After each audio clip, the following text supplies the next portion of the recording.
ကဲပရိသတ်ရေအပိုင်နဲ့အစုံတော့ကမောင်တန်ချောင်းတယောက်တစ်သားရုပ်ကြည့်စီကနေ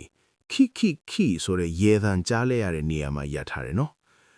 အဲ့ဒီအတန်းလဲကြားရောမောင်တန်ချောင်းခင်ဗျာခုနကတောက်ထားတဲ့ခရမ်းရောင်ရေနွေးချမ်းအရှိန်တောင်ပယ်ရောက်သွားမှမထီရောဘူးဗျ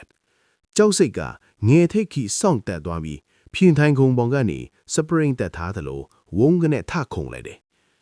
သူမျက်လုံးတွေကပြူးကျဲပြီးထောက်နားကလူတရက်လောက်ရှိတဲ့တစ်သားယုတ်ကြီးကိုပဲစိုက်ကြည့်နေမိတယ်အယုတ်ကြီးကငြိမ်နေတုံးပဲဒါပေမဲ့ခုနကအတန်းကတကယ်ကြောက်လိုက်တာဗျမောင်ထန်ချောင်းလဲအတန်းတုံရီနဲ့အဖွာ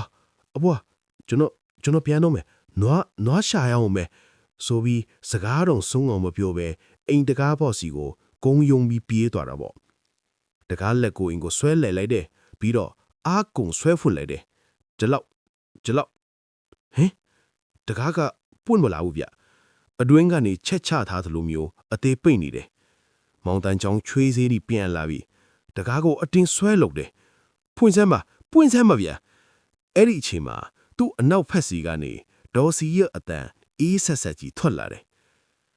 ဘာလို့အလောတကြီးပြန်မလို့လဲလူလေးရဲ့ဒီမှာနေပါအောင်မောင်တန်ချောင်းကြောပေးထားရကနေဖြည်းချင်းလှည့်ကြည့်လိုက်တယ်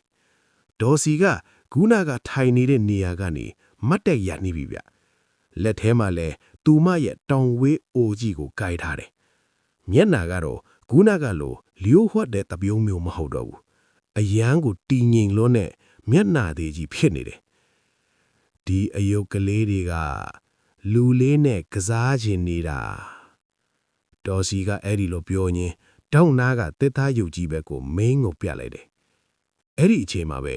မောင်တန်ချောင်းရဲ့မျက်လုံးတောင်ကနေမြင်လိုက်ရတာက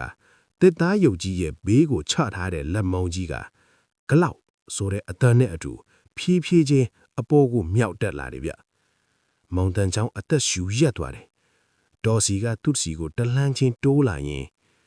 ခုနကလူလေးတောက်လိုက်တဲ့ရေနွေးချမ်းကအဘွားရဲ့အထူးဖော်ဆက်ထားတဲ့ဆေးလီအဲ့ဒါတောက်ပြီးရင်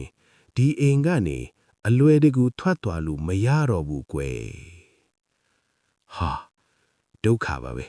မောင်တန်ချောင်းခြေတော့ဒီလေးလန်းလာတယ်ခေါင်းဒီမူးလာတယ်သူလဲမကြအောင်တကားကိုမိထားလိုက်ရတယ်သူအနောက်မှာအိမ်အမုံရိတ်ထဲကနေနောက်ထပ်တစ်သားရုပ်အသေးလေးတွေအလက်စအလိတွေအများကြီးထွက်လာနေတာကိုသတိထားမိလိုက်တယ်အဲ့ဒီအယုတ်အားလုံးကလည်းမောင်တန်ချောင်းစီကိုမျက်လုံးတွေလွှဲလာကြတယ်ဗျ